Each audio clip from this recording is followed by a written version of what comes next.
So, Blackwoltz, very old school AoE1 player. I've casted many of his games before, although from the earlier phases of Return of Rome, he sort of went one of the players that kind of went back to playing the DE version of the game. But he has joined us for our Earth to Iron tournament this time around. And it seems like he's been practicing quite a bit, trying to absorb as much information as possible for the Return of Rome. Whereas Pume is one of our newer players who has come from AoE2, but has been around for a little while, I think maybe like sort of half a year or so in the Return of Rome community, and has shown himself to be a fairly solid player. So it's going to be interesting to see how these two players match up. And I guess I can show the brackets just because somebody asked about that earlier on. Maybe I can actually fill in the result there myself. So let's go to that. So Vertex did indeed win 3-1 against Popeye. Again, GG's to him. So we are now on the losers match between Blackwoltz and Pume. I guess I can update my title as well. So we're just correct for that whilst we're waiting for the players to just sort themselves out. So we are going to be Blackwoltz versus Pume. So yeah, I'm pretty interested to see how this series does play out. Because like I said, Pume seems like a fairly solid player, but has just much less experience with the game. Let me just refresh the thing just to make sure I've done it properly. There we go. So this is the last of the round 2 losers matches. So again, the loser of this match will be out. The winner will advance on to play Moric. And we are still, this series between Say My Name and Unrestricted was supposed to be to get today, but Unrestricted unfortunately wasn't available to play a series, although he's been in the chat for some time. so I don't know what it was that he, maybe he's just not at home, he's watching on his phone or something. I didn't mean to click that. Beg your pardon, everyone. But yeah, so the winner side games haven't quite been scheduled in yet fully. I think Mini Yeti has been playing in an Age of Mythology tournament and is having a little bit trouble arranging his game for that. But that said, the loser of this game will go into round 4 here. So it's not too crucial this happens. Obviously, we'd like things to keep moving on, but we can play these losers games and still have time to fit them in. Noobfest. Hello Vertex, well done. Congratulations for advancing on. You're going to be placing you're going to be against KT in the next round, which I feel like that match happened. I think like we had Vertex versus KT in the Contenders Clash 1v1. I feel like that was a matchup that happened there. Looks like the drafts are about to start happening, so we'll get ourselves in here for the next series.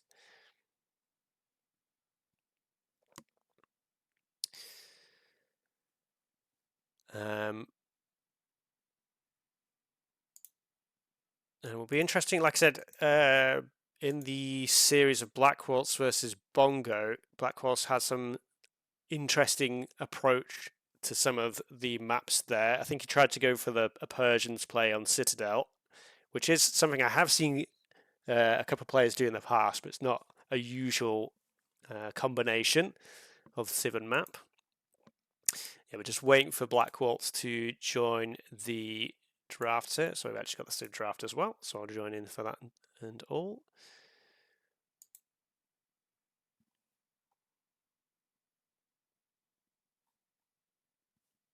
Yeah, there we go. He's in the draft now.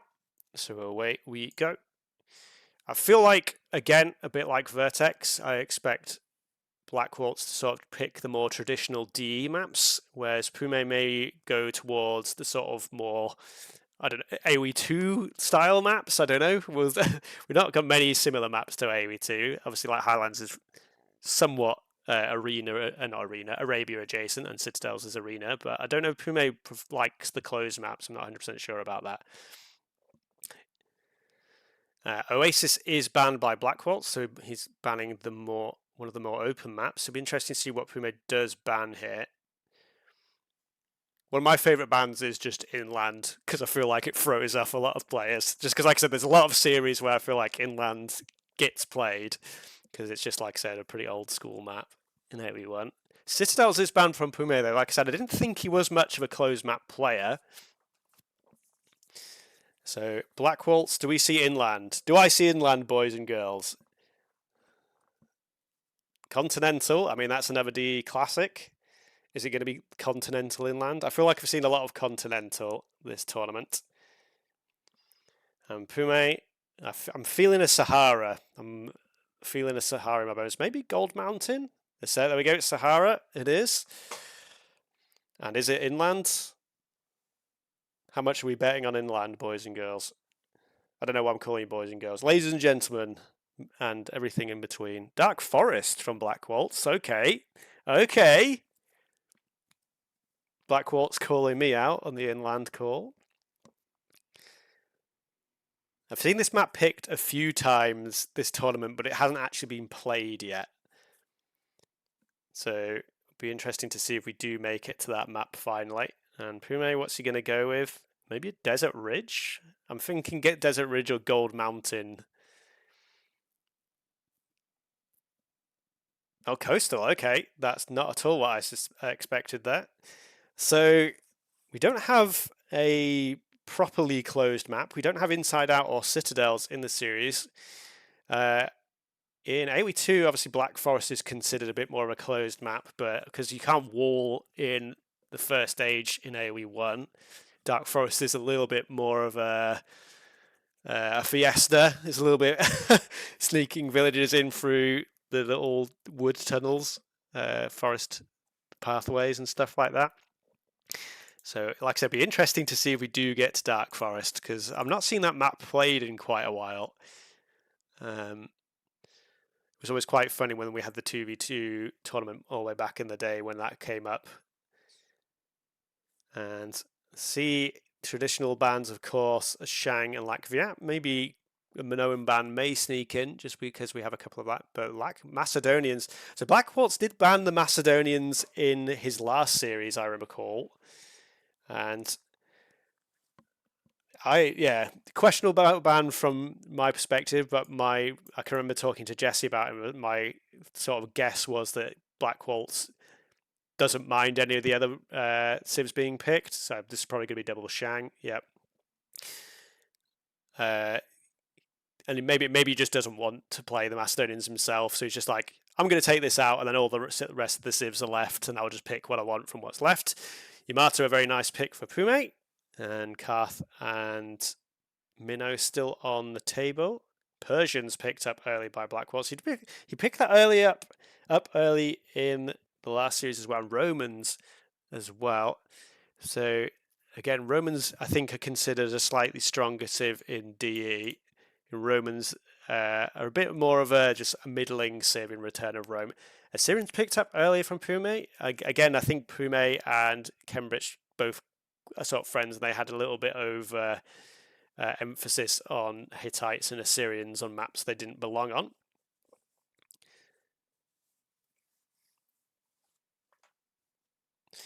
So yeah, a little bit unusual early draft from both these two players, but like I said, they're not like two Return of Rome veterans. Minoans finally gets picked up there. Palmyrans by Pume. Carthaginians now finally gets picked up. We still have the Phoenicians left in the pool. Would be my go-to pick here. And then potentially maybe the Egyptians, just because I quite like the Egyptians on the current community patch.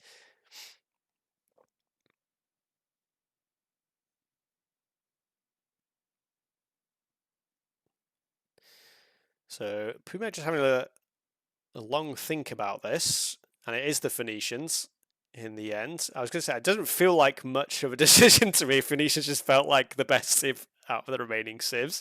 But again, like I said before, everyone has their personal preferences and what they think's best where. And we do have, so I feel like he's got his water maps covered. I think it's kind of a best of the rest. Like I said, it gets a little bit weird when we don't have a closed map in the pool, because quite a lot of the civs are not very good outside of the closed maps. But Egyptians is the last pick, and Hittites is the last pick for Blackwoltz here. So, like I said, it's a bit unusual But I think Blackwoltz did a similar thing with picking the Romans and Persians fairly early on in his last draft. And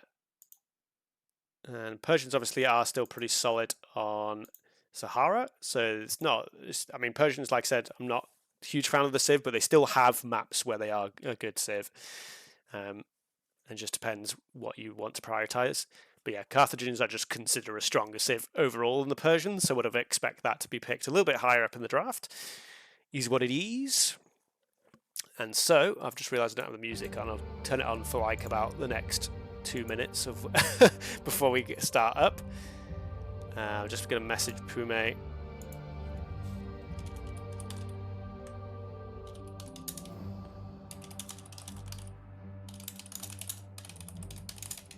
Just to make sure we're on the right mod. Hopefully we don't have that go awry again.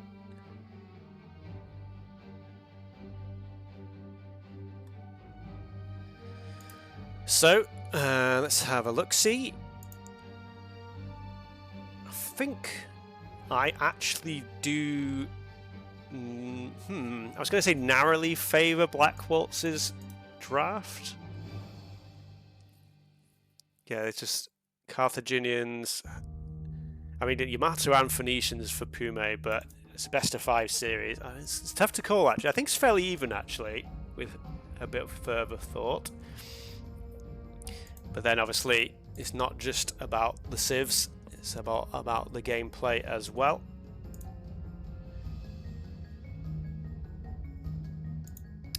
So I think just the last couple of preparation things from the players, and like I said, hopefully make sure I don't see that they're on the data mod at the moment.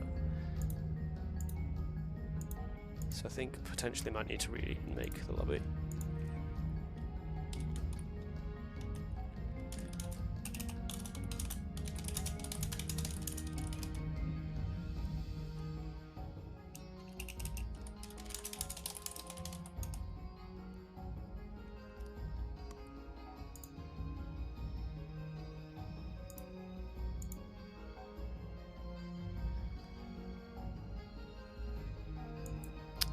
And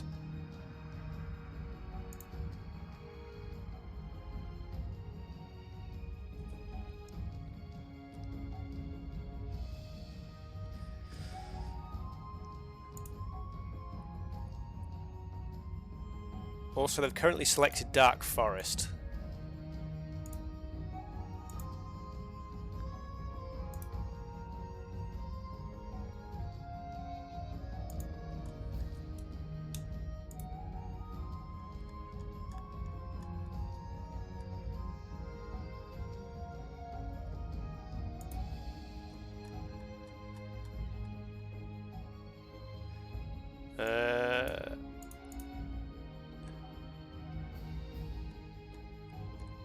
Where is the thing Carver put the other day?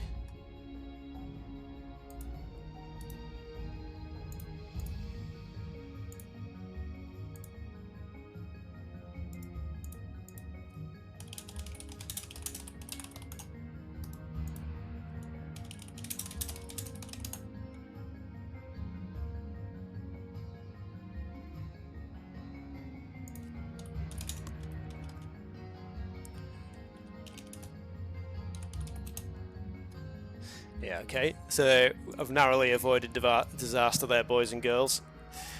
Make sure that we actually are on the correct version of the game. Like I said, both these players not being too active in the return of Rome. Excuse me, hiccups coming through that. Return of Rome recently, so maybe not as familiar with how we do the tournaments.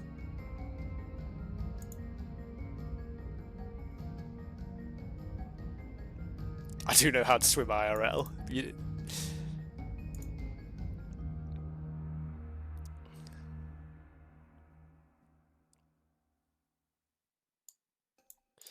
I think I learned to swim at like the age of 2. It always feels really weird to me when people will say like, "Oh, I've not learned to swim." I'm like, "What?" Like my mum used to take in the UK they do like mother and baby sessions. We have a little flap around with your armbands on when you're like 2 years old.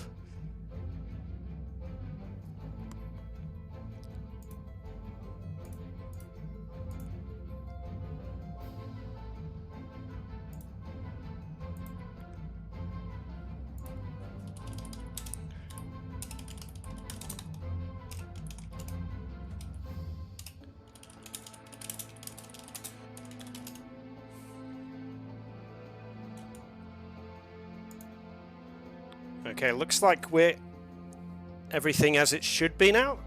And we should get ourselves into game one. Nice. Well, I was going to say nice and quick, but maybe not soon enough. It's maybe the expression I'll go for. And obviously a Highland is going to be the first map. It'll be interesting to see if both players just come out swinging with the Shang, or if one of the players does try and hold that civilization back for later. It's always interesting to see what people's approach to the first game is. Oh, Pume's crashed. Excellent.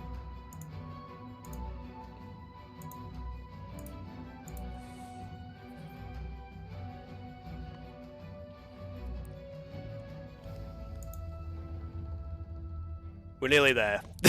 We're nearly there, boys. Everyone. There's always a couple of hiccups, it feels. But we'll get into the game shortly. I think we'll just have to remake the lobby. And then they know what they're doing now. And we'll get ourselves in to, again, another best of 5 series. And again, like I said earlier, I'm interested to see how these two do match up. I think you probably would be smart to back Blackwoltz in this series, just because he's far more experienced in Age of Empires 1. But like I said, Pume is a pretty high-rated player in AoE2, and so it'd be interesting to see how well he can transfer those skills with the stuff he has learnt in the last 3 months of Return of Rome. And yeah, just waiting for the lobby to be remade here.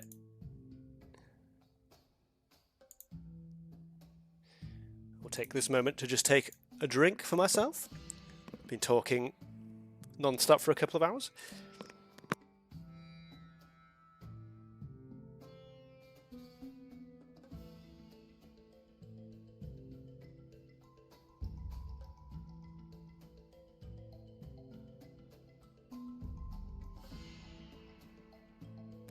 Alrighty. Okay, the lobby's up. And Blackwoltz is in.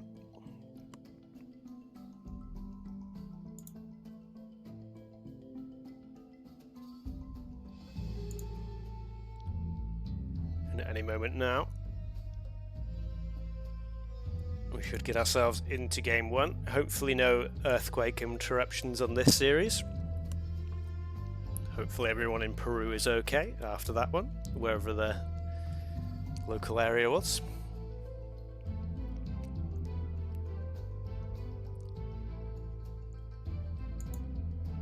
And here we go. Yep, so into game one we go.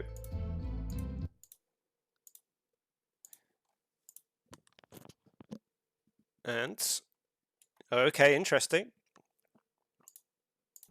So let me actually see. Yep, there we go. I can actually see the Twitch chat again now. That will be helpful. And so, yep, Pume does go for the Shang, but Blackwoltz has actually dropped down to his Persians pick. So he is going to be able to save the Shang for later in the series. And Highland still one of the relatively more open maps. But normally we do prefer, well, personally I prefer to see Persians on the like Sahara and Oasis style maps, which we did have Sahara in the map pool. But still, Persians can still put up a fight, although against the Shank it's going to be a little bit difficult. Pume, don't think he's going to be able to interrupt the pool there. Blackwoltz does just settle for the single elephant. Neither player went to... Oh, no, the block doesn't quite come in. And is Pume actually going to see this third elephant here? Or fourth elephant, I guess, if you count that as the third. 1, 2, 3, 4. And he does. So Pume is probably, if he doesn't drop aggro, going to be able to get 3 elephant start here, which is obviously... Ooh. Okay. Hopefully he doesn't just take the 1. Hopefully he knows there should be 2 in the middle of the map. Yeah, okay, there we go. Oh, his villager's taking a couple of whacks. He's got 30 seconds from a re. If this villager dies, is he going to try? Oh, he's using the artifact nicely to just get a little bit of space there. But yeah, already, as long as his villager doesn't die, of course, it's already going to be a nice advantage for Pume in the early game here. Blackwoltz being denied a little bit of his civ bonus of that the first faster working hunters. Has farmed one of his own elephants, other elephant on the south side there. And he does see his gazelle, which he probably will need to push at some point. Villager does make it back home without dying, so jobs. Ooh, actually, Blackwoltz lost a villager. Wait, what? When did that happen?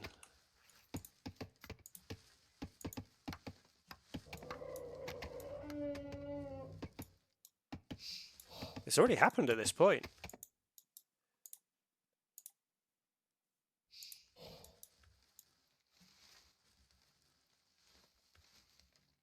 When did that? He didn't just lose his villager in the elephant.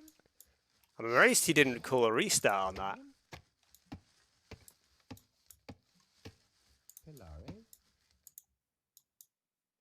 Was this real? I will get back to live in a sec. I was just confused. Yeah, he just I must have been paying attention to the center of the map at that time. I'm a little bit surprised he didn't call a restart on that because he got denied the central elephants and lost a villager. But I'll just do a little bit of ×2 speed, just try us back up to live again. I just wanted to see what had happened there. So, I mean, it's doubly in favour of Pume now. Blackwoltz definitely quite behind in this early game. Pit's next to the gazelle. A little bit away from the stone. It wasn't quite conveniently placed enough for that to really be a good placement. Blackwoltz actually lames an elephant. He had the forward villager and it's chosen, you know what, I'm having that elephant. Swipes the elephant out from under the nose of... why didn't Blackwoltz... I'm sorry, I'm going to go for a little replay again there. Why didn't Pume just grab this on the way back? Like, why did... Like, when he came back from the set... I guess that villager already had damage on it when he was bringing it home and he just didn't want to risk it. But, I mean, this does mean that the potential forward from Blackwoltz is now no longer the threat. Waltz builds his barracks at home instead. Barracks going up in the middle of the map for Pume. And as the Shank, he's going to get... He's got 19 villagers, 28 seconds idle TC time. It's going to be up about 30-ish seconds, 36 seconds ahead of his opponent. Axe already coming in. And barracks on his opponent's face. Does he have a barracks at... Where is he researching AXA? Oh, it is on there. For some reason it's not glowing. Normally it glows when it's researching a tech. But a couple of villagers coming forward as well. So villagers on the face getting involved as well. The armor upgrade is not in for the axe. But another villager does go down. And Blackwoltz kind of... A little bit of a slow reaction there. Obviously, only one of these units is actually an axeman, so not huge threats. But yeah, needlework got researched straight away. Another villager did go down, though. I'm not sure what Pume is doing with the additional villagers there. So that was a little bit of an interesting one. I mean, these villagers have slipped into the backside of the base now. So potentially you can just put down another, like, potentially an archery range or something like that in his opponent's base. And what do we have? So it's market going up at home. So that's not anything to do with military. But yeah, these couple... It's a very, very strange rush from Pume here. I think he's still in a fairly decent position. He's a couple, yeah, 3 villas. Well, I'm not going to say that. He's going to lose these 2 villas. So there's only really like 1 villa up at this point, to be honest. But, I mean, well, I was going to say, yeah, he's in a solid position, but actually it's pretty even.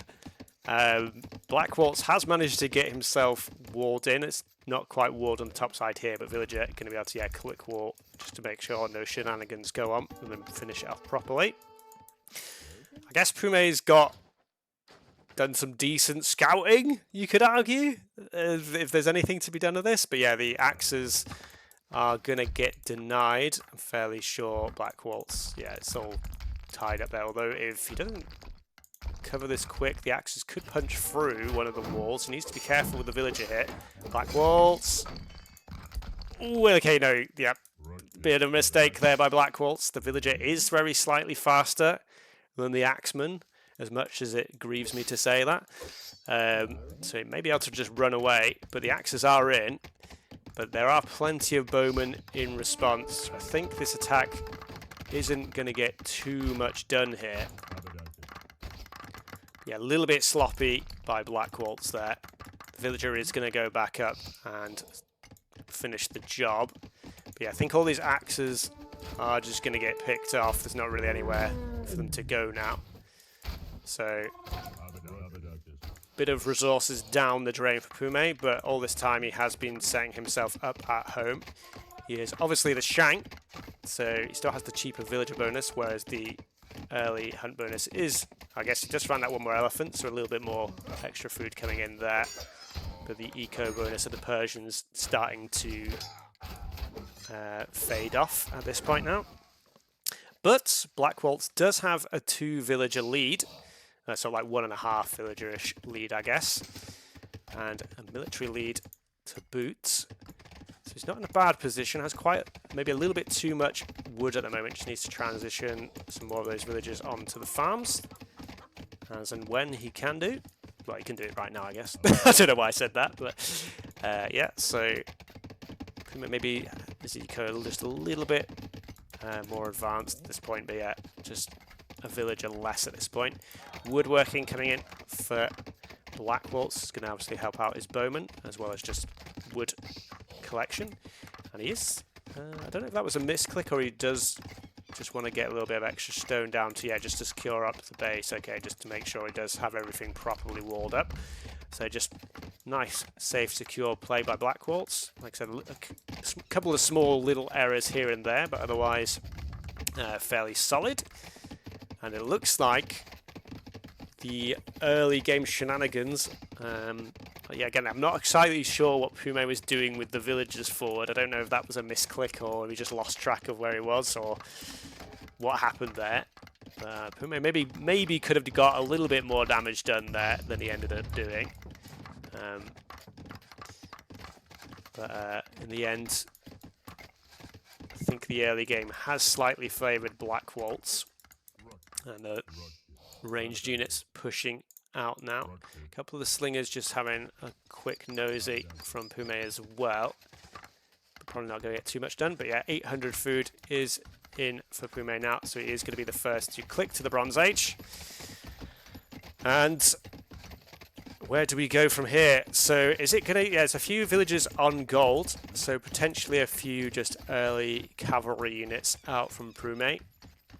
But both players are fully walled, so it may be the case that some extra, some siege is going to be needed. It'll be interesting to see if Blackwoltz can pick off a few villages on the wood line here. So he doesn't quite see what we see. This is all he sees at the moment. Let's see the chopped wood now, though. And is he going to go for the bait? Obviously, Pume is only house walled here still. It doesn't feel safe enough to finish off that other house. And yeah, builds a house further back. Domestication coming in from Blackwoltz. It's always, I always like question this because this does not help your existing farm. So this doesn't really do anything. It's kind of a little bit of a waste of resources at this point. But as I say that, Pume does exactly the same tech. You either want to research that before you put up all the farms, or like sometime into the Bronze Age when your farms are about to run out in your next wave. I guess a couple of the farms are a little bit low here, so it's maybe get some value soon. House is going to get pushed through. And actually, despite the fact we're getting gold, we don't actually have a stable yet from Pume, so the cavalry are not going to hit the map. One village does go down, but the gate does go up in time. We can't just punch through here. And archery range still just the choice. Wheel is coming in. I'm not really sure why we've gone for gold here, as we're not researching or building any buildings for stuff that requires gold. Maybe it was for anticipating moving on to siege, but we have a couple of villages going down. But these bowmen are going to get huge value here, just because it's going to take a while for Pume to get any real response on the field. One of the biggest advantages of the cavalry is you can build them instantly as soon as you hit the Bronze Age, assuming you have that stable. And extra TCs coming up from Pume. It's a pretty greedy approach when his opponent is breathing down his neck here. Not a very sensible response, I feel, from Pume in this early Bronze Age. A lot of villagers on stone. I think that's just automatically from finishing the TC. Villagers just go for the nearest thing. Villagers are going to be forced idle here, though, and town bell being run. That's always a bad sign, boys and girls. And he thinks comp is just wood and gold, but he's not even researching comp. Oh, do you mean CA? Right.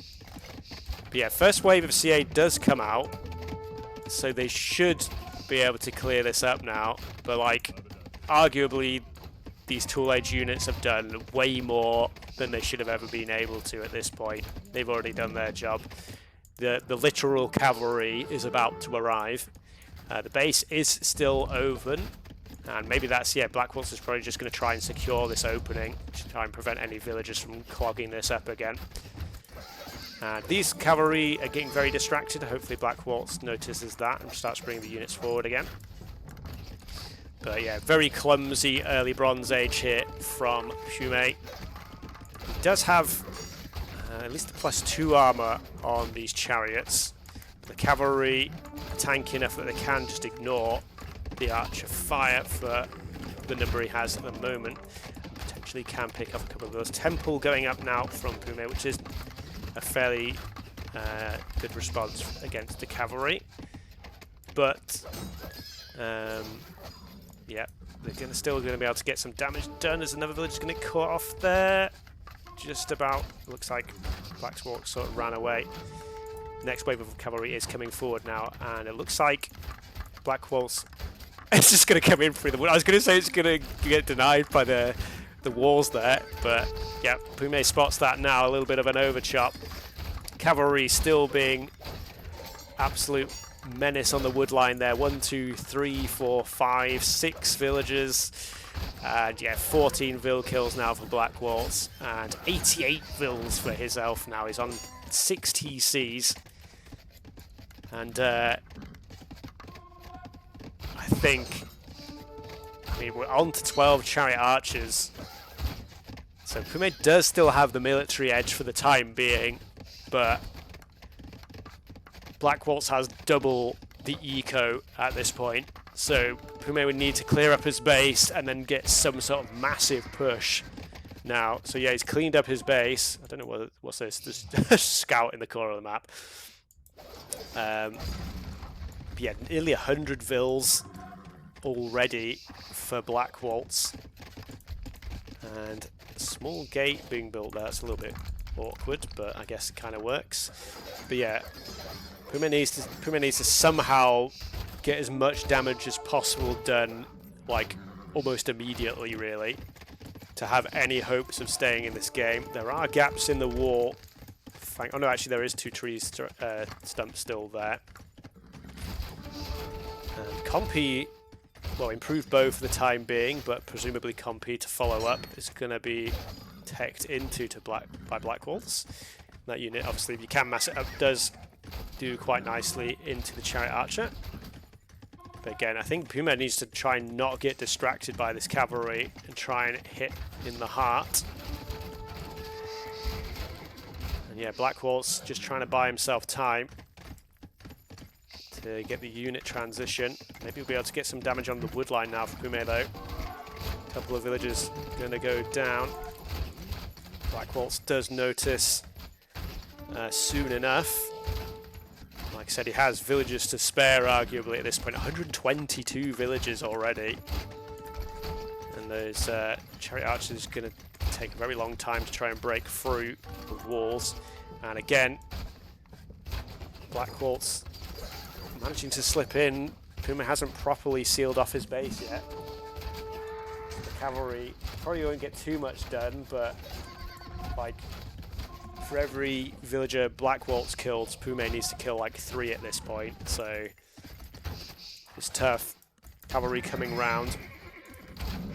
+4 armor still isn't in for Pume. He's actually going for urbanization to just free up a bit more pop space. Medium wall and now composite bowman nearly in. Only 5 on the field at the moment. And yeah, a few too many vills on wood again. So we need to try and sort out his economy soon. So Pume still has a little bit of pressure in terms of the military count, but I think this should be fairly soon matched by Blackwoltz. Although that said, this is a little bit clumsy by both players, really. Units out of position, now they're engaging. Yeah, Pume could really have benefited from the +4 armor against these cavalry. Obviously, it's not going to do anything against the compies, so I guess you could argue maybe it was worth holding off now that Blackwoltz is transitioning. I think, yeah, there's still no nobility in for either player, I believe.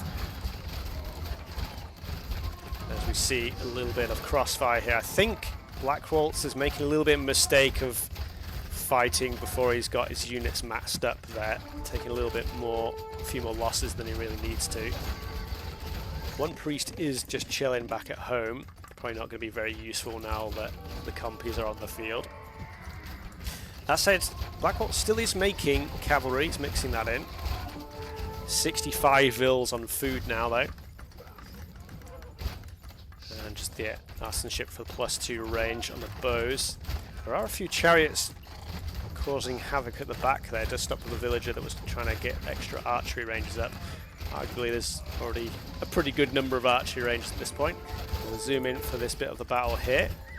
And again, I feel like Blackwoltz may be committing to a fight a little bit too early. A lot of the chariot archers getting distracted by the cavalry though. And Pume doing a good job of just keeping the pump going for now. And still, for the time being, has the numbers advantage. But again, Blackwoltz is going to be able to click to Iron Age as soon as he has his second building from this age up.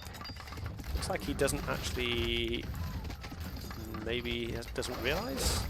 He's okay, actually just committed to making more units for the time being. Nobility finally coming in. And again, I feel like +4 would do Pume quite nicely, and nobility as well. Maybe a little bit late for those techs. Stone throwers coming forward. And again, Pume still applying a good amount of pressure. But Blackwoltz with a whole bunch of resources in the bag still needs to make that second building. So if he wants to go out, I mean, too many vills on wood still. Stone thrower needs to be defended really. And Pume could just add in a handful of camels to try and help deal with the cavalry here. Cavalry should be able to get some decent damage done now, again just because that +4 armor is not in. But they're still, yeah, able to kite back. And finally Blackwoltz does click to Iron Age. And somehow Pume's doing a lot better in this game than I feel like he should be. Blackwoltz again just not really getting control of his eco properly. Trying to defend the stone throw. I think that is going to go down. Yeah, Cavalry do fight it off. I think Pume's mistake here again, oh well, another mistake potentially. I don't want to be too critical, but yeah, probably should have added in maybe like the camel or something just to help deal with these cavalry. +4, still not in. Iron Age coming in for Pume as well.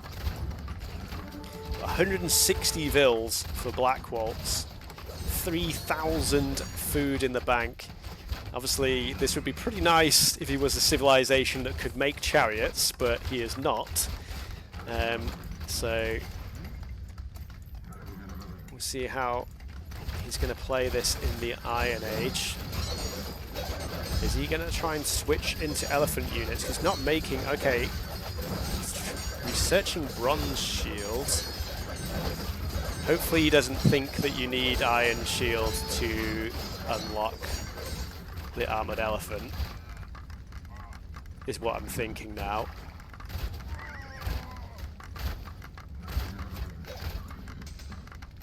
That you did used to have iron shield in to be able to upgrade to iron armored elephant back in the day.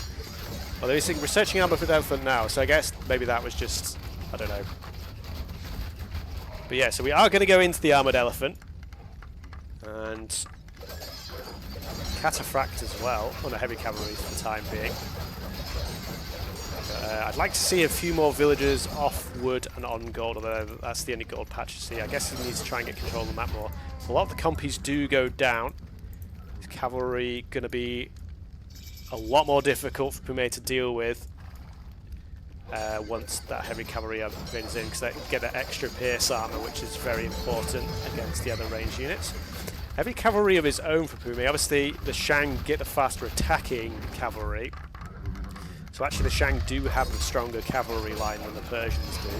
Conscription coming in as well. So all the techs coming in. Obviously Blackwoltz has had a big eco advantage for some time now.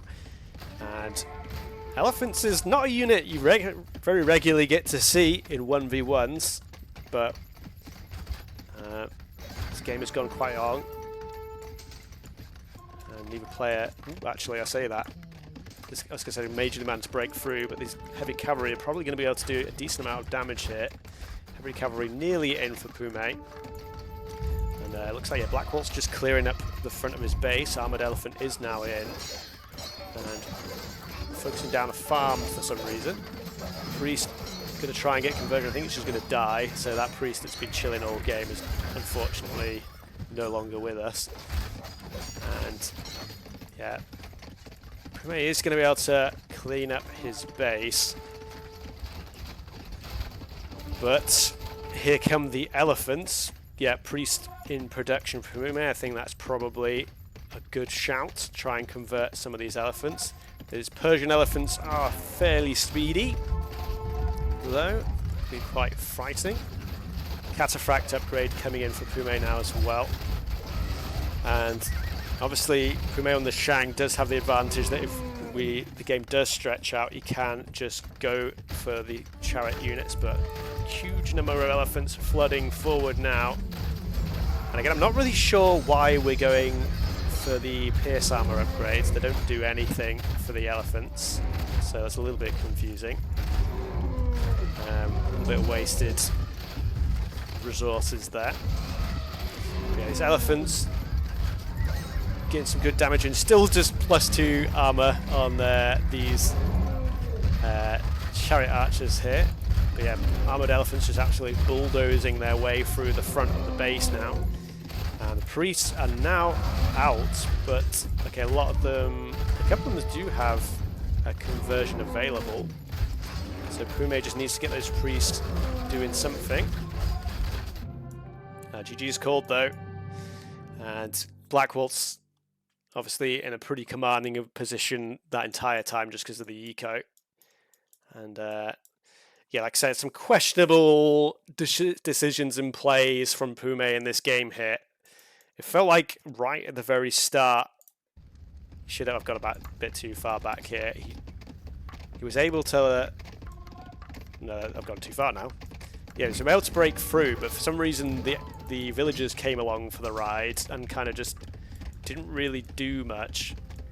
I think I would have preferred to see, like, maybe even like just a tower here, something like that from those villagers, instead of just, I mean, he got conked that guy on the head and he went down. But the two axes just got dealt with extremely easily. Blackwoltz was just able to wall up again. And then again, in the early Bronze Age, just a very greedy approach from Pume. Like I said, I would have liked to see a stable down and just some cavalry to just help clear up. But extra 2 TCs got added as his opponent is literally breaking through his base. Like, Pume is open here, and he's building his response is 2 TCs, and this just gave Blackwoltz the chance to just do a little bit of damage and just completely out macro at home. So even though Pume may put up quite a bit of a fight there, because he just had that Chariot Archer mass, he was always going to be on the back foot, I'm sure. Nearly 30,000 more resources gathered. So nothing too crazy from Blackwoltz there, but just mostly solid play. Like I said, I was a little bit surprised that he didn't call a restart after losing that villager at the very start of the game. But good mental strength, I guess, to stay in there and keep playing, and then actually ended up winning the game. So it worked out for him. And we'll take ourselves back to the draft for the time being. So Pume has now lost the Shang as part of his draft. Blackwoltz still has that very powerful Stiv left to him. So you gotta think Blackwoltz is going to be pretty pleased with how that's panned out for him. And we are in the lobby again. We've not selected the map just yet though. Obviously, usually players just go to their home maps in order of how they pick them, because that's usually their preference. So we'd expect to see Sahara here. And Pume does have Yamato available, but I don't know if he'll want to save Yamato for Coastal or Continental. And Blackwoltz can play Shang or Karth, really, on a potential Sahara map. Like I said, I'm not sure if that is the map we are definitely going to get, but it's quite likely. Higher Carver. How are we doing, sir? I think I forgot to put the new score on. I keep forgetting to update the scoreboard. I'll do that when we get back into the game, the second game. But it is 1-0 to Blackwoltz at the moment. Like I said, it seemed like a decent early game from Pume, but the immediate follow-up to the rush was just a little bit strange. I'm trying to think of a word without being too overly critical, but strange, I think, is the word. And actually, Continental is the map we're going to. So Pume picking one of Blackwoltz's maps here. It's not unheard of, but it is a little bit more unusual.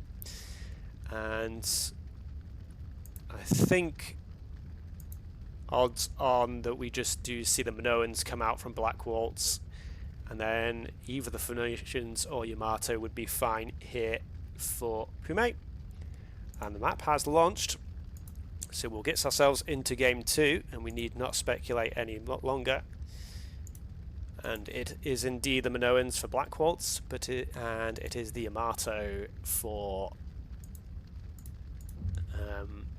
Pume here. So that means he doesn't have the Yamato now for Sahara, but there are two sort of waterish maps in the draft, so maybe he felt like he had to use the Yamato for one of these sort of mixed maps anyway. Rather unusually, there's actually quite a large pool of water in the middle of the map here, which actually has a not insignificant amount of fish in there. Be interesting to see if that does get contested at any point. Blackwoltz going for the storage pit on the shoreline straight away, so that's going to develop nicely on the wood and the fish. Maybe a small bit of idle TC time in. I think he maybe get a little bit extra. Oh no, he does get it in, so only 6 seconds, that's quite nice. Pume going for just the classic berry start, not wanting to risk going to the shore. Wouldn't have had quite a nice place. I guess maybe you could have put a storage pit here, but you'd have to have done a little bit more exploration to find that. But I'm sure we'll see docks. Well, I was going to say from both players, but potentially Pume could try and go for something on the land. It's one of the reasons Yamato are just such a strong sim, is they have so many good bonuses for multiple different maps they can play, and they can play the game in many different ways. And an elephant has been found by Pume. He's just doing a little bit of extra exploration, finds an extra berry patch for his troubles. Probably, maybe not too relevant, it's a little bit far out of his base. Does drop aggro, finds it again though, that's fine. And let's have a look, see. Okay, pretty early dock. Actually, dock out from both players. Sometimes some players often go for a little bit of a safer approach of sort of waiting to put the dock down after they've clicked Tool Age, just so it leaves them a little bit less vulnerable to a potential rush on the land. But both players going probably for a slightly longer Stone Age now, just because you're going to be committing those extra resources to getting on the water. And Pume just going to get that villager doing a little bit of fishing, gathering up at the dock.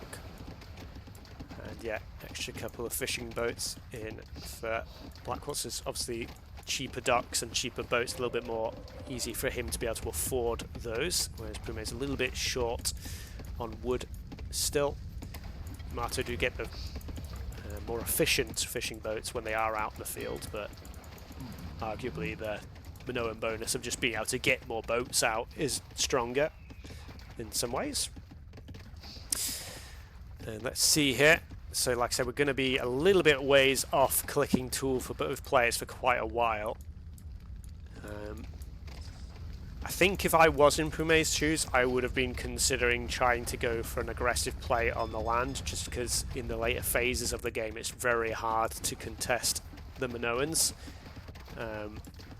with how strong their water bonuses are, whereas they are a little bit susceptible to raids early on if you can get a very good rush in. Interesting that Blackwoltz is using his fishing boat to do a bit of exploration, and I feel like that's something I've not seen many players do. They normally wait to get to the Tool Age and get a scout ship out, but Blackwoltz being quite diligent, doing a little bit more exploration, and I think he will be able to find his opponent's dock with this, as we do see Tool Age click for both players now. 23 vils each, just a couple more fishing boats out for Blackwoltz, so there's slightly there, and he does find his opponent's dock now. Obviously Pume is probably going to spot this as well, so he knows that he knows. And actually, what is that villager on the wood line? What's he doing there? Maybe another storage pit planning to go up here. Looks like it's a dock for now. But it's very slightly faster to the Tool Age for Pume, but not an amount that could be really called that significant. And yeah, Blackwoltz really committing to the fish boom. This does potentially leave him a little bit vulnerable. Okay, I was going to say if he keeps making fishing boats, it'll leave him a little bit vulnerable to early scout ships coming out. But Blackwoltz is going to be able to spot the aggression before it comes out if he keeps this fishing boat here. So this is quite nice to see. One thing, obviously, you could choose to just patrol that boat backwards and forwards if you wanted to. Now it looks like we're going exploring again. Can fishing boats capture artifacts? Yes, they can. I would have thought they could, but I feel like I've just never seen it happen. Market going up. Just obviously probably just to get the woodworking technology in. Very important on the water maps. Barracks is down here as well. Scout ships are coming out now for both players. And no plays on the land from either player, so Pume is just shaking hands and going, yeah, we'll take this to the water, which I must say is brave against the Minoans, even as the Yamato. Like I said, obviously the Yamato is still very strong water civ, but I think it's just generally agreed on that the Minoans are a cut above the rest. Archery range going down, just I guess for just a second building. Get Blackwoltz already has the food to go to Bronze Age. Pume a little bit behind, still doesn't have any buildings from the Tool Age just yet, and is a little bit short on resources. Scout ships are coming around now, but plenty of scout ships ready to receive. No woodworking actually out just yet. Maybe now that Blackwoltz has clicked up, maybe we'll see that tech come in. But I don't think it's out for either player. Yeah, we go. Woodworking coming in now. And Pume still doesn't have any buildings down from this age. They're coming down now. Market and stable. Nearly has the food required to go up. But Blackwoltz, yeah, nearly about sort of 35-ish percent, 40% now of the way to Bronze Age already, where that cheaper discount bonus on the ships just gets ever more powerful. Obviously the Yamato HP bonus also scales up with age. We have 5 ships to 6, woodworking already in, and Pume doesn't have that himself just yet. And now it comes. So I suspect Blackwoltz maybe is just going to wait for warship to come in, not warship, war galley upgrade to come in, and then potentially would go for push. But actually, Pume may be forcing the affair. Needs to run away though. Definitely outnumbered. And there we go. Bronze Age. Quite a bit earlier than his opponent there. Fishing ship upgrade, war galley upgrade, and Blackwoltz is exactly where he wants to be on this map. He'll start collecting gold on the land.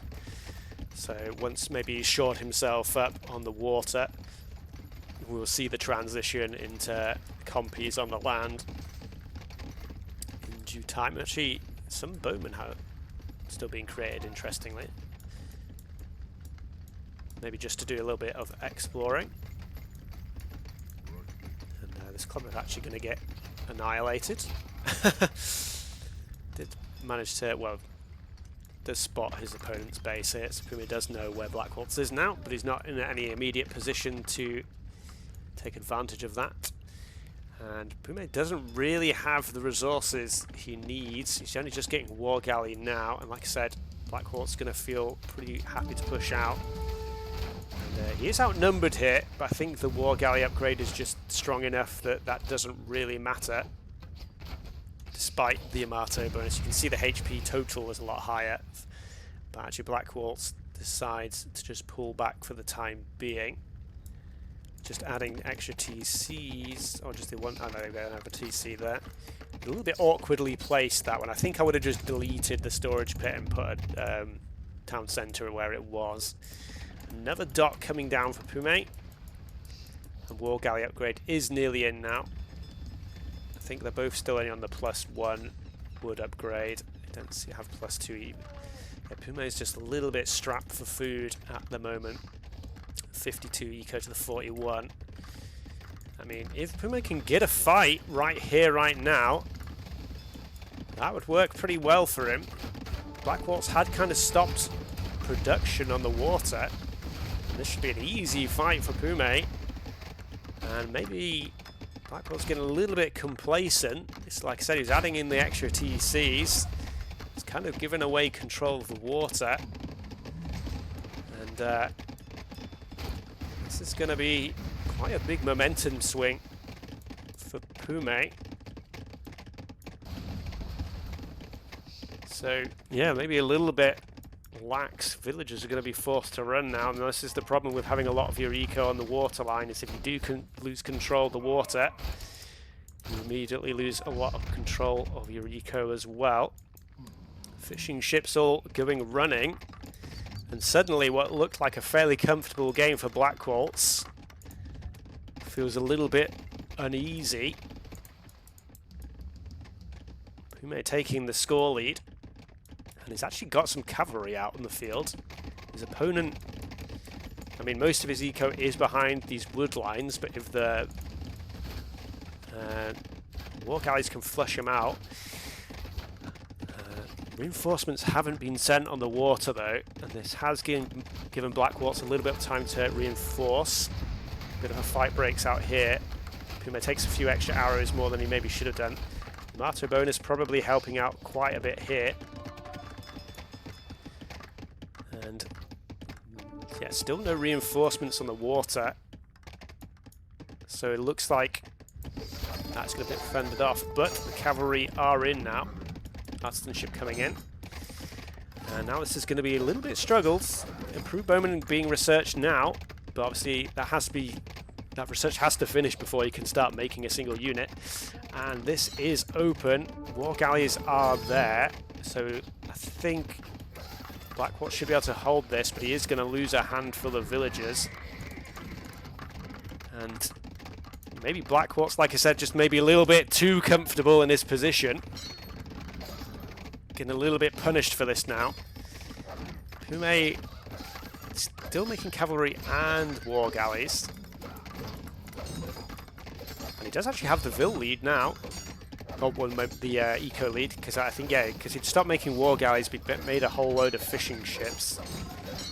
So actually,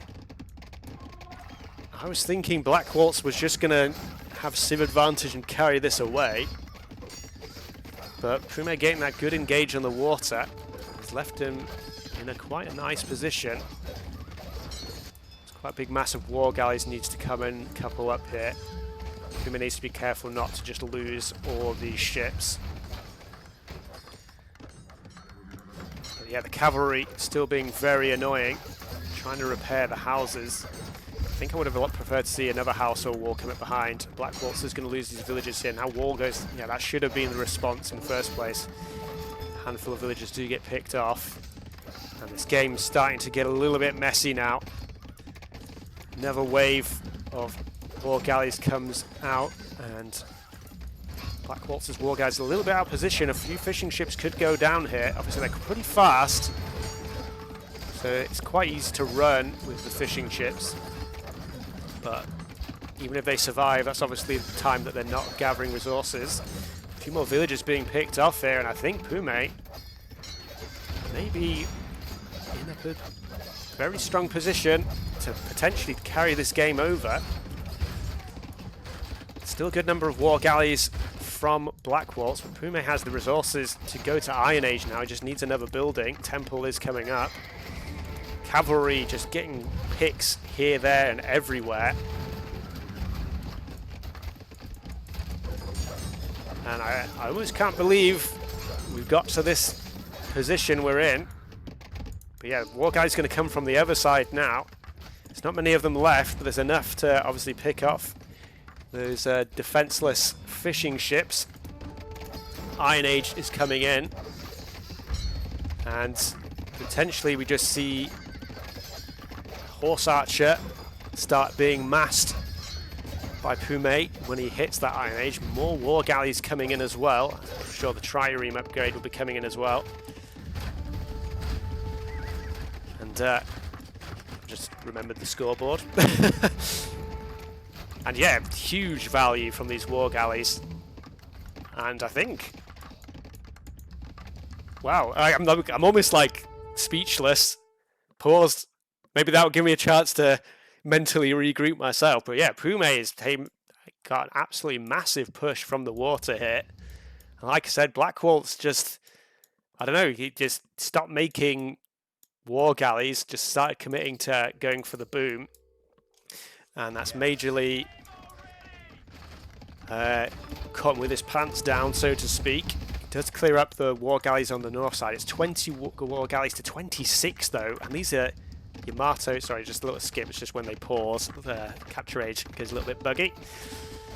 But Yamato war galleys, and Blackwoltz has not been able to use that cheaper bonus to get a numbers advantage, and Blackwoltz doesn't need to back off here, I don't think. It's always a little bit hard to tell when the numbers are this high, but it's easy for me to show you that he has a clear advantage here.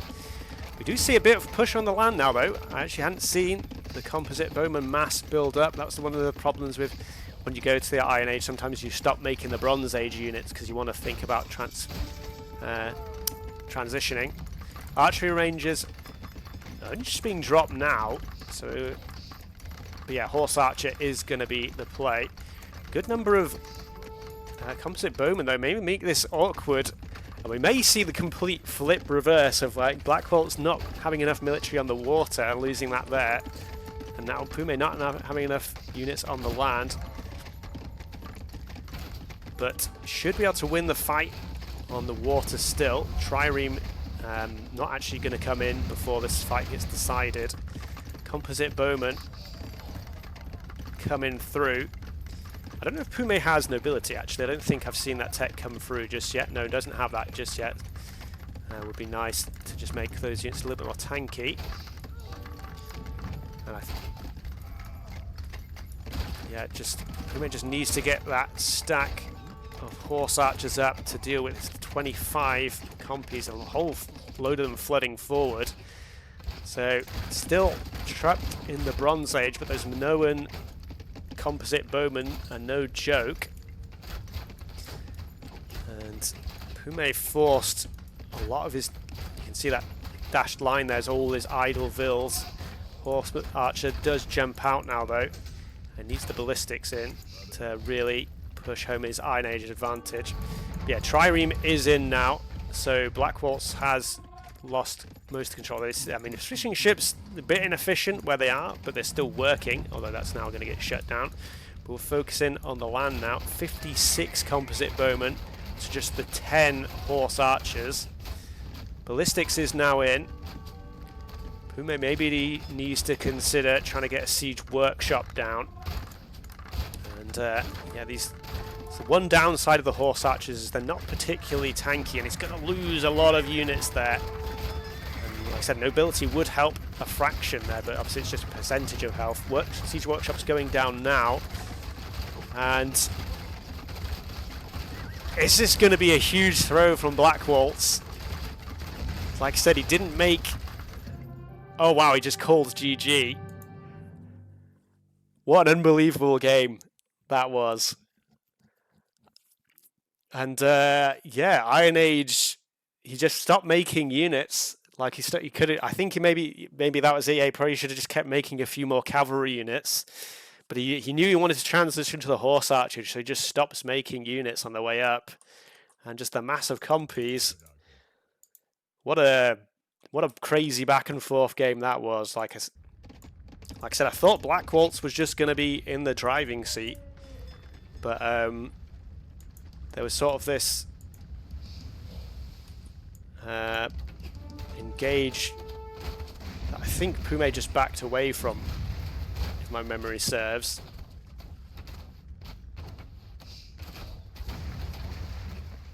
So there was this. I feel like, yeah, Blackwoltz I think should have just kept pushing there, but then he didn't make any more, or many more, yeah, just didn't make any more war galleys. Started focusing on the extra TCs, and Pume went for the water more. And then there was the fight here, which I just missed a little bit of. But from this point on, it felt like Pume had actually done everything he needed to do. Cavalry raids, well, the cavalry were being created there, and the raids followed up. And yeah, it was just Compy transitioned into, managed to clear up the base. Pume was on the way to Iron Age at this point, but he just stopped making units. And like I said, I think just in preparation, saving resources, I guess, to try and make as many horse archers as he could. But then that was the other thing is, like, he didn't have the archery ranges actually down and ready. Like, at this point, I don't think he has any archery ranges at this point. He starts adding them in now. So by the time he hit Iron Age, he only had the 2 archery ranges down. So even though he had all the resources, he just didn't actually have the buildings to pump from. At this point, the composite bowman was already in. Yeah, 2-0 to Blackwoltz. And I think Pume is probably going to be kicking, like another 3 archery ranges attempted to go up. Yeah, I think Pume is going to be kicking himself a little bit after this game, because he did everything right early on, and then it slipped away from him. So yeah, got to the Iron Age and just couldn't get the units on the field. And so, let me get rid of that. Go back to the draft as we just wait for the lobby to be sorted out for Game 3. It looks like it is going to be Sahara as the next map. But yeah, the Minoans winning out against the Yamato there, so very important, another important save for Pume, already used up. So we're going to Sahara. Like I said, Yamato is normally a good civ there. And I'm not sure what Pume, maybe Assyrians just is the pick here. They're not one of my favourite civs, but in Sahara there is... It's quite an open map though. I don't particularly like any of Pume's remaining civs. You've got to feel like Phoenicians is going to be saved for coastal. Blackwoltz could either go Karth or Shang here, in my opinion, and both civs would do him just fine. And yeah, again, I think I said there was a series the other day where someone had Shang available. Oh no, it was actually the civ match yesterday, but we actually didn't unfortunately get to see Game 3. But 2-0 up and you have the Shang left, I think it's usually just a good idea to go, bam, Shang, what are you going to do? And so the game has been launched. So we'll get ourselves into Game 3. And it's not the Shang. It is the Assyrians from Pume. So that is the play there. But it's actually the very last pick of Blackwoltz coming out in this game. Which, if any of you are paying attention, that is the Hittites. So we have the battle of the chariot archer civs. As I've said before, I just think the Hittites is just better version of the Assyrians. Blackwoltz actually also committing to going for those center elephants, so he's going to get that, I imagine. He's a little bit off the mark. There we go, finds them now. And he's actually going to find one of the outer elephants as well, so he's going to have 3 elephants to start with, and already a very nice position for Blackwoltz. Pume may find this elephant here, but if he commits to the center, he's obviously not going to find those elephants now. In fact, he's done the classic 1-tile miss. It's possible that he does come back past it though, but yeah, obviously he's going to be found wanting, and this is the issue with, like I was saying on Sahara in the last series. If you go for the center of the map and your opponent's not has already gone there, it's a lot of idle villager time. It kind of looks like Pume is actually just gonna keep sending this villager forward, so maybe it is trying to just scout for his opponent at this point. Getting a little bit lost around the pools, and has his elephant at home to use for the time being, and he has pushed the gazelle towards that pit, which is actually quite nicely on the stone as well, if the stone becomes relevant. But the villager is coming back now, curiously, so unfortunately he has just done the classic 1-tile miss on the elephant there. And Blackwoltz is just going to have the advantage of 3 extra elephants, as well as his 2 ones at home, which it looks like he's found one of them. He may find the other if he does a bit more exploration. And be interesting to see if the players actually think about going for fast bronze, because they're both playing civs. I mean, well, actually, Pume's just going 20 pop up, so that answers that. But they're both playing civs that aren't like the strongest in the earlier phase of the game. So, and like I said, this is a map where you're quite far, usually quite near the edge of the map, so quite far from your opponent. So it would have been interesting to see if either of the players was brave enough to try and go for fast bronze. Obviously, that would leave you somewhat exposed to potential scout raids and such. But neither of these civs too good at supporting a scout rush, just because their economies are both fairly weak. So going scouts would definitely delay any attempt to then go to the Bronze Age afterwards. 22 Vils is the count for Blackwoltz though. Barracks going up at home for Pume. Blackwoltz actually putting his storage pit down on one of those slightly thicker tree lines in the centre of the map, which does leave you a little bit more vulnerable, but Blackwoltz feeling confident enough to do that. Barracks coming down as well.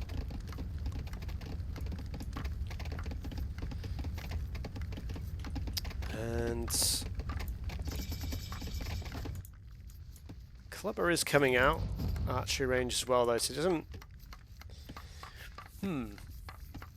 Yeah, it doesn't feel like either player's in a mad rush to get anything done, which like again was why I was contemplating whether or not it would be good to try and go for a fast bronze. Just the second archery range actually from Pume, and that indicates usually that you're committing more to the Bronze Age, where Small Wall is in for Blackwoltz, and this is one of the harder maps to wall. Though it may be, actually looks like he's just going to try and wall off this centre area of the map. Yeah, he's going to wall behind that. Villager is there ready. He's going to need another block there, that's fine. So maybe he's just going to try and make himself like a little bubble here. Clubman going to be a little bit annoying, get a few whacks onto the house. Axe upgrade is coming in, but this is a very slow push onto his opponent here. And again, like I said, there's just a large distance between the two players, which is why the good scout civs tend to be the stronger civs on this map. And Blackwoltz is going double archery and triple archery range actually, which is interesting. Obviously, neither civ gets access to the slinger, so this is probably just going to be big ball of bowman against big ball of bowman. So triple archery range is not a bad shout. And then, like I said, I think I just prefer the +1 attack on the Hittites to the bonus attack speed. Obviously, well, it just is mathematically stronger. I guess you could argue with the Hittites, you could be a little bit more prone to overkill if you're like right-clicking to attack. But if you just let your bowman free fire, because I think the bonus is only 22% for the Assyrians in the Tool Age, whereas the +1 damage on bowman is essentially like a 33% damage increase for the Hittite bowman, and that's maths. But the units are still sort of flooding forward, but I think a couple of these guys are going to just get picked out straight away. Actually, that was good reaction by Pume, but not quick enough to save the Axa. But I feel like Axa's not really going to be doing much of anything in a Hittite versus Assyrian matchup. Like I said, bowmen are just going to be the order of the day. That bowman is, for all intents and purposes, out of the game. We do see a little bit of a raid, but plenty of bowmen in defence. And 34 Vils to 31 as well. So Blackwoltz in a pretty handy spot though. The elephants are starting to run out now, whereas yeah, obviously Pume forced onto the farms earlier just because he didn't have as many elephants as his opponent. But we are going to see a little bit of a push from Blackwoltz now. I'm a little bit surprised. I think that's going to be mostly down to exploration. Yeah, Blackwoltz hasn't explored much of the map. was going to say I was a little bit surprised by the score difference there. Considering we like KD is 7-0 in Blackwoltz's favour, he's ahead on Vils, ahead on military count. And this could be big damage, but Pume is in the vicinity. And it'd be interesting to see if Blackwoltz just tries to get damage on the Vils done. Now, yes, he picked off a couple of Vils there, but he is now going to lose all the bows. So that does even up the military count. But Blackwoltz, 9 villages ahead now. About 9.5 villages ahead, more or less. And it's going to be interesting to see if the players do just keep committing to the tool age, or if one of the players tries to just sneak their way up to bronze. It feels like, yeah, it's triple. Ooh, that was a misclick for sure. Please press with the button again, Blackwoltz. There we go. A little bit of a mistake with the garrison and garrison. Sentry, sorry, watchtower in for Pume, which is actually not a bad shout. Again, you're neither Civ get slingers, which is the best way of dealing with. That's classic that we're not on conquest victory, but hopefully that isn't a factor. But a large number of bows coming forward, and despite, yeah, okay, the tower's coming down on this side of the map, so it's going to defend the wood line here, but the farms are all going to be forced idle, and the bows are all forward. Actually, they're going to find the berry workers, so actually some damage is going to be done by Pume here. Blackwoltz only just notices now, after losing 6-7 Vils there, but 15 Vils forced idle. Another tower goes up on the stone, and Pume is going to have to start building more bows from base. Got no villagers on food at the moment. He does see berry patches, so if he was feeling brave, he doesn't see the berries there. It could be a good shout to try and run the villagers out to a berry patch though. But a lot of villagers going down there. A few villagers getting, bowmen getting picked off there by the tower. That villager's definitely going to die though. And still 10 Vils inside. A little bit of a fight going on here. High ground for Pume. Maybe able to, nah, probably won't be able to win that now. It's quite close back and forth though. And still the eco advantage grows for Blackwoltz. But again, the score's still relatively close, which I feel is not an accurate portrayal of the current position of the game. Blackwoltz definitely has a large advantage here. And that'll reset the timer on the ruins, thankfully. Bowman mass 13-6 in favour of Blackwoltz here. And +1 in for both players. A little bit of high ground for Blackwoltz. Looks like Pume is kind of trying to pull his opponent off that though. And actually a fairly good little bit of micro back and forward, just dodging some of the arrow shots. And Blackwoltz not any micro to speak of. It's going to lose the trade there. And that, again, even things up on the military front, but still Blackwoltz stretching that eco lead.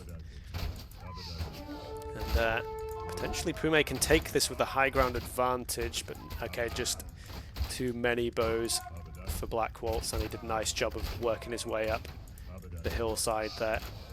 And oh dear, 2 bows left, 17 Vils the advantage, and now it looks like Blackwoltz is starting to get to the point where we're probably going to see the Bronze Age being clicked in soon. More archer ranges are going down, but I feel like it would be worth letting off the gas a little bit in terms of production. Obviously it's easy for me to say that when I can see that Blackwoltz has a very sizable lead. But yeah, 800 food up to Bronze Age we go, and then the Hittites, chariot archers, gonna be the order of the day. That wheel gonna come in a little bit quickly for the Hittites.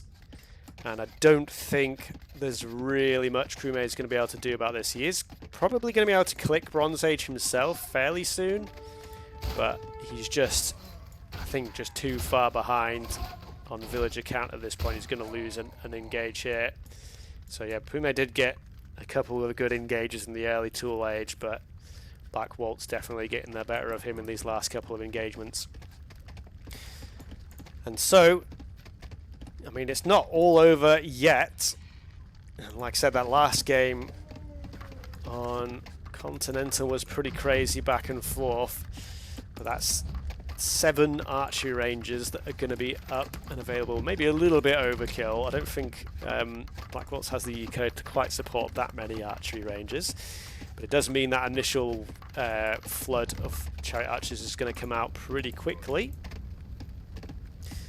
And like I said, Pume on the way to Bronze Age himself now, but it's going to be, he's just going to be behind on basically all respects.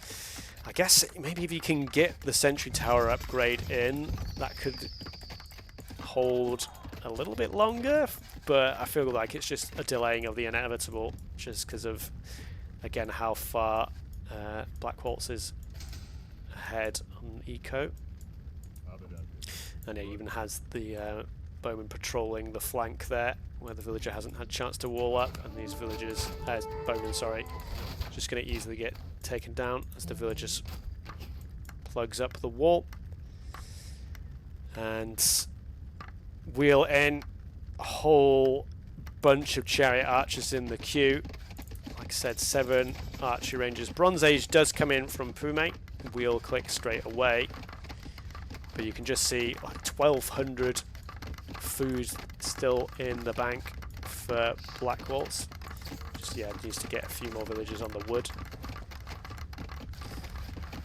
But yeah, and the other thing is as well is Hittites get nobility on their chariot archers, whereas the Assyrians just don't.